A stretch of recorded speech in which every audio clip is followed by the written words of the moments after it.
Hello, and welcome to the Bold Goal Crusher podcast, the podcast where we crush our goals and live boldly. I'm your host, Sara Mayer, and today we're tackling a topic that I'm pretty sure you can relate to: overcoming the mid-year slump.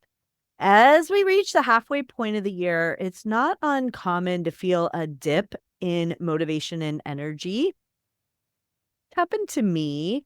But fear not, because today we're going to discuss the strategies to help you stay motivated and energized.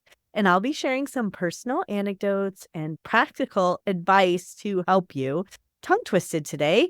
And this will help you maintain momentum and help you crush your goals. So let's get started. So let's first start talking about the mid-year slump and why this happens. And many of us start the year during New Year's with a burst of energy, excitement, and we have a lot of goals and we have some enthusiasm and we set ambitious goals and we tend to dive in head first. But as the months go on, you may know the initial excitement can wane. Maybe obstacles have come into place and we might face these unexpected challenges or obstacles, and our progress may not be as quick as we hoped. And we can start to feel burned out or discouraged. So the first thing is recognizing that you're in a slump is the first step to overcoming it. It's important to acknowledge your feelings and understand it's a natural part of the goal setting process, or journey, as I like to call it. And everyone experiences slumps at some point. It doesn't mean you're failing. It just means it's time to recalibrate and find new ways to stay motivated. Yep. So how do we overcome the mid-year slump? So here are some strategies that may help you regain your motivation. The first one, hopefully you did this during your goal setting where you really dug deep and thought about your why. Why do I want this? Why is this important to me? Why will this make me have or feel the way I want to feel? And so it's important to remind yourself why you set these goals in the first place. Why is this truly important? And what inspired you? And I'm going to take a step back really quick.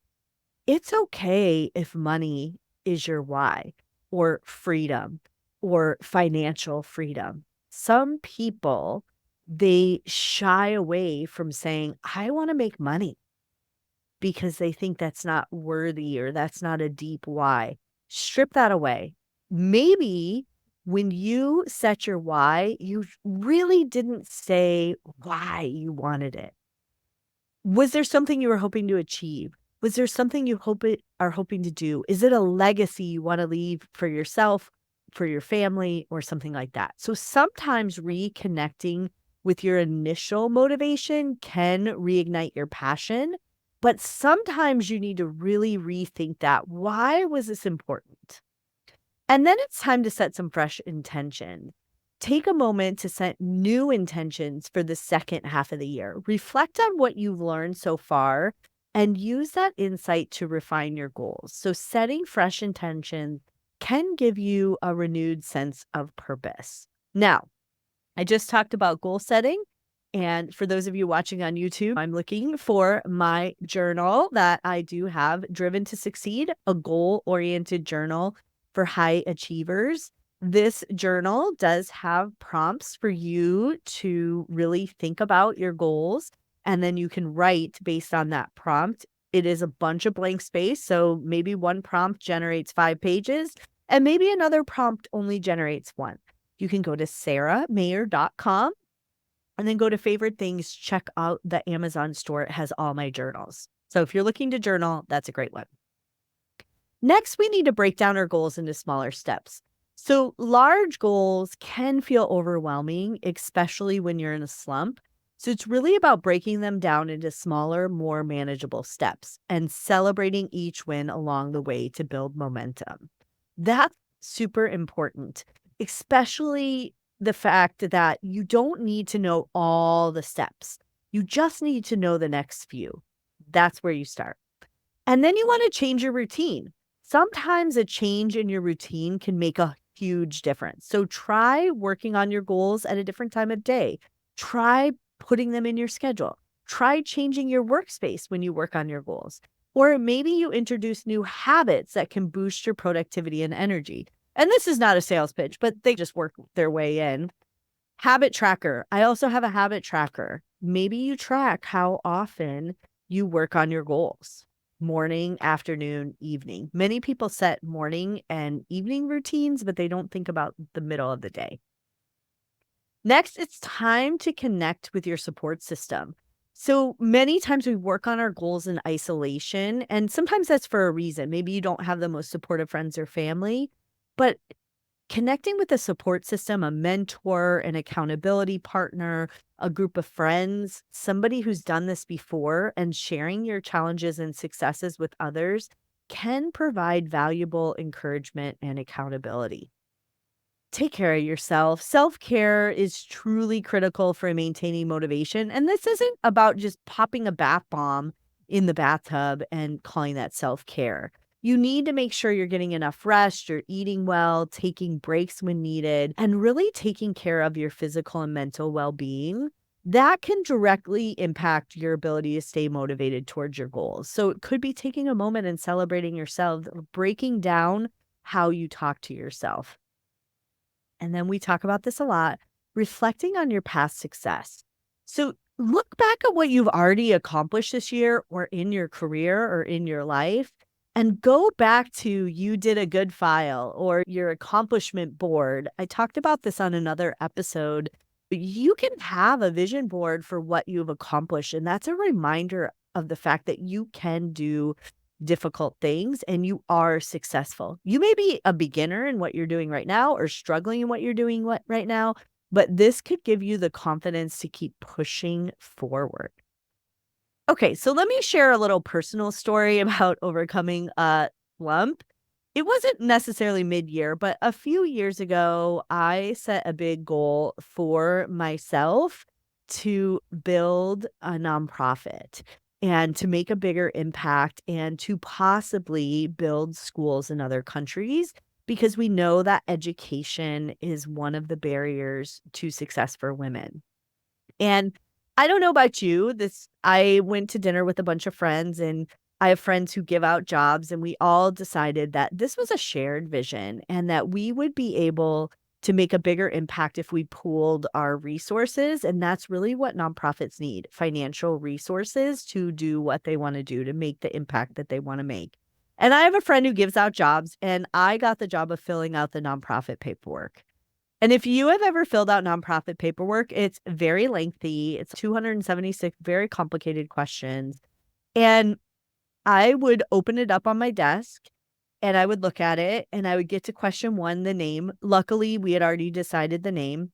And then I would get to question 2, address. And I was stuck because I didn't know. Should I put my address? Do we need to open a P.O. box? How do we open a P.O. box if we're not a business yet? It spiraled. So I would put that paperwork away. I'd find something else to do. I'd clean my desk. I'd rearrange my bookshelf. I was stuck. And instead of reaching out to help or going to a question that's easier, like they tell you on a test, I just let it get me in a fussle. And it took me, I don't even know if a fussle is a word, but it took me 6 months. And I finally had to put it on my calendar and say, you're going to stare at that application until you have completed at least part of it, until this timer's up, 45 minutes. And I knew in my heart of hearts that there are millions of people probably that have started a nonprofit and they didn't get stuck when doing this.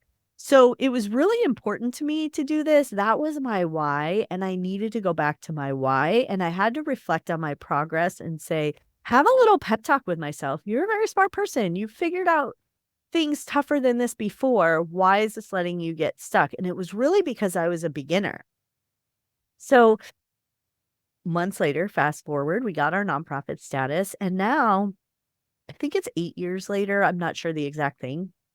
We are building a school in Guatemala, and I'm super excited about that. And you can check that out. Go to joyridesociety.com, or it might be .org.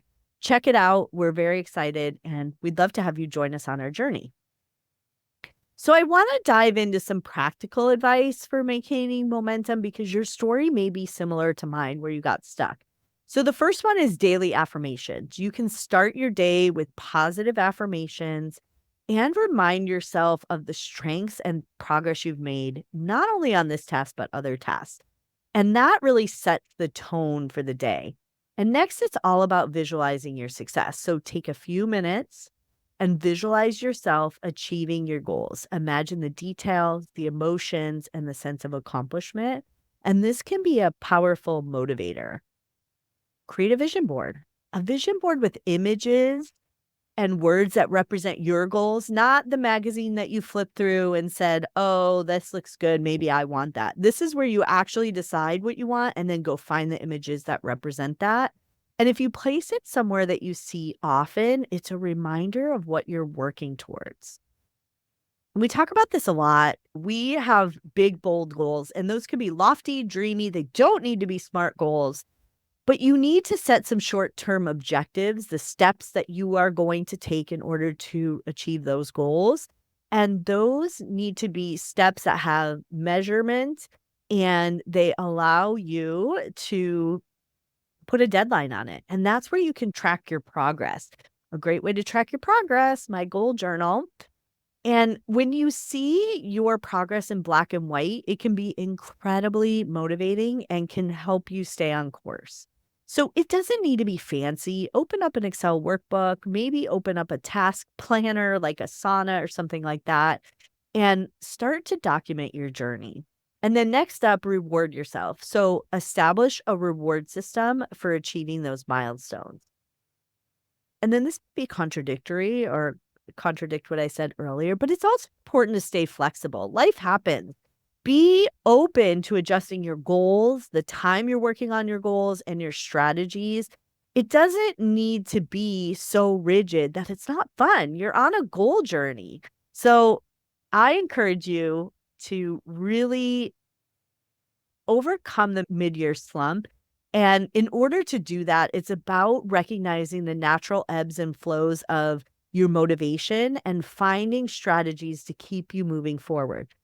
Revisit your why, set intentions, break down your goals, change your routine, find new inspiration, connect with a support system and accountability group, or hire a consultant like me, and take care of yourself and reflect on your past successes. But remember that slumps are natural, they're a part of the journey, but they don't have to describe you. So with the right mindset and strategies, you can overcome them. Finish the year strong if that's what your goal is. Maybe your goal is more than a year, but you can do this. All right. Thanks for joining me today on the Bold Goal Crusher podcast. If you found this episode helpful, please hit that subscribe button. Share it with somebody else that might benefit from this. If you're not watching me on YouTube, why not? Please subscribe to the YouTube channel, The Bold Goal Crusher, and keep pushing forward because you can crush your goals and everything that gets in the way without working double time. So let's get to it.